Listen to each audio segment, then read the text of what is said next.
What do astronaut James Lovell, actor Leonard Nimoy, also known as Spock, and the founder of Mrs. Fields Cookies, Debbie Fields, and you have in common? Toastmasters. That's right, Toastmasters. All of those, plus millions others, have experienced the Toastmaster way to improve their speaking skills. We all share their 90-year history. That's right, this year marks 90 years of Toastmasters. We all share that history. What is that history? Well, that history goes back to this gentleman here, Ralph C. Medley. Ralph C. Medley was a director of education in a Midwestern town for the YMCA, the Young Men's Christian Association. He noticed that the young men there were lacking in the art of public speaking and presiding over meetings. It sounds very formal. He decided the best way to teach that skill was to do that skill, and to do that skill in a social, fun setting. So he set up a social club to do just that.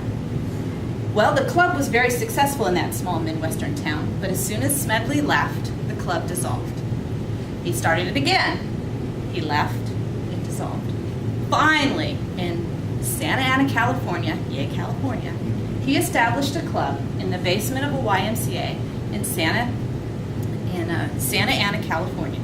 In October 1924, the first Toastmasters meeting was held in that club. The seed took root. And soon there was another club nearby, and another club.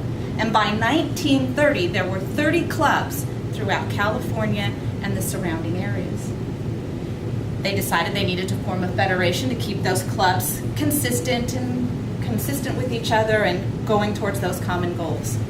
So they established a federation, and then a club opened in Canada, and then they were Toastmasters International. This club was teaching the young men the fine art of public speaking and presiding over meetings. By 1938, this was taking so much of Ralph C. Smedley's time, he quit his job at the YMCA and began to work for Toastmasters International full-time as the director of education. The manuals he developed back in 1938 are the foundation of the manuals that you learn from today. He developed the manual for club management and basic training for Toastmasters. That was the title of what your Competent Communicator Manual is called. And what was the first speech in that manual back in 1938? Icebreaker. In fact, I've handed out a website there, and you can go and look at that first manual, and there it is, the icebreaker speech, pretty much unchanged from when he established that basic training manual. The club continued to grow, and they continued to establish educational goals. But they also wanted to recognize individuals who were distinguished in the art of public speaking and leadership. So in 1960, they established the Golden Gavel Award, which recognized not necessarily Toastmasters, but people in general for their communication and leadership skills. Along with Smedley, who received the award in 1963, Walter Cronkite, Art Linkletter, Stephen Covey, and even Debbie Fields of Mrs. Fields Cookies have received the Golden Gavel Award. The club has continued to grow ever since that date in 1924. In 1973, women were finally allowed to join the club. Before that, there were Golden Gavel clubs that were sort of Toastmasters, but not really. And then in 1988, the first club opened in the USSR. Today, there are over 300,000 members, 14,000 clubs, and 102 different countries. This is definitely a worldwide international organization. Now, the education program has not exactly stayed the same as it was back in the early 30s. It has continued to evolve and transform over the years. They want to live to their motto, their mission. We empower individuals to become more effective communicators and leaders. But how we communicate has changed over time. Television didn't really exist in the 1920s, and now it does. Now the internet is another method of communication. We have video teleconferences and phone conferences and all different methods of communication.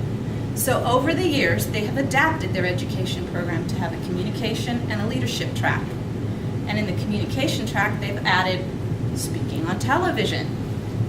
I bet you they're going to add some sort of internet communication skills like TED Talks and things like that with their new revitalized education program. So while the basic icebreaker speech is still there, the organization continues to evolve. In fact, they even have an envisioned future statement to be a first choice provider of dynamic, high value, experiential communication and leadership skills development. They don't want to sit on their laurels. They want to keep on growing. Today, we are part of an international organization that develops leaders and communicators. But we remember the roots. In fact, the club in Santa Ana, still around, still vital, still important. And at every meeting, there's a chair next to the lectern with his picture and a copy of the first charter for that club. Because they recognize that a simple vision helped conquer public speaking and created an organization where leaders are made. Mr. Toastmaster.